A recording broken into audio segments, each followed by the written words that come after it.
আসসালামু আলাইকুম ওয়া রাহমাতুল্লাহি ওয়া বারাকাতুহু। আজকে আমরা আলোচনা করব তাকবীরে তাশরিক নিয়ে।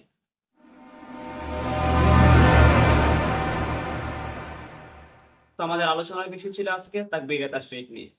তো আমরা জানি আইয়ামে তাশরিক হলো ৫ দিন। অর্থাৎ ৯ জিলহজ থেকে ১৩ জিলহজ পর্যন্ত।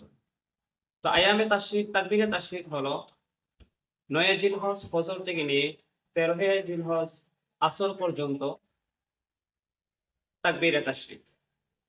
এই ৫ দিন প্রত্যেক ফরজ নামাজের পর সালাম ফিরানোর সাথে সাথে তাকবীরে তাশরিকটি উচ্চ আওয়াজে পড়া ওয়াজিব। পুরুষ যারা আছে তারা উচ্চ আওয়াজে পড়বে আর মহিলাদের জন্য নিম্ন আওয়াজে পড়া ওয়াজিব। তাকবীরে তাশরিকটি হলো আল্লাহু আকবার, আল্লাহু আকবার, লা ইলাহা ইল্লাল্লাহু, আল্লাহু আকবার, আল্লাহু আকবার, ওয়ালিল্লাহিল হামদ। আল্লাহু আকবার, আল্লাহু আকবার, লা ইলাহা ইল্লাল্লাহু, আল্লাহু আকবার, আল্লাহু আকবার, ওয়ালিল্লাহিল হামদ। এই তাকবীরটি প্রত্যেক নারী পুরুষের জন্য পড়া ওয়াজিব।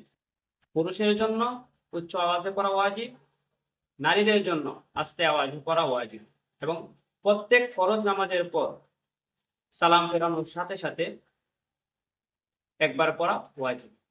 তো আমরা সকলেই এই তাকবীরে তাশরিক এর উপর আমল করার চেষ্টা করব।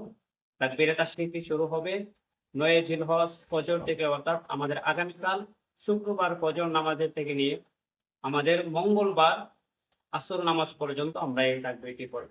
আল্লাহ পাক রব্বুল আলামিন আমাদের সকলকে তাকবীর তাশরিকের উপর আমল করার তৌফিক দান করুন। তাকবীর তাশরিক নিয়ে অনেক মাসাইল রয়েছে। যদি কারো কোনো মাসালার প্রয়োজন হয় কমেন্ট বক্সে জানিয়ে দিলে ইনশাআল্লাহ আমরা সমাধান দেওয়ার চেষ্টা করব। ভালো থাকবেন, সুস্থ থাকবেন। যদি ভিডিওটি উপকার এসে থাকে তাহলে টাইমলাইনে শেয়ার করে রেখে দিবেন, যাতে করে আপনার ফ্রেন্ড লিস্টে থাকা বন্ধু-বান্ধবগুলো এই ভিডিওটি দেখে তারাও এই আমল ওয়াজিব আমলটি করে নিতে পারে।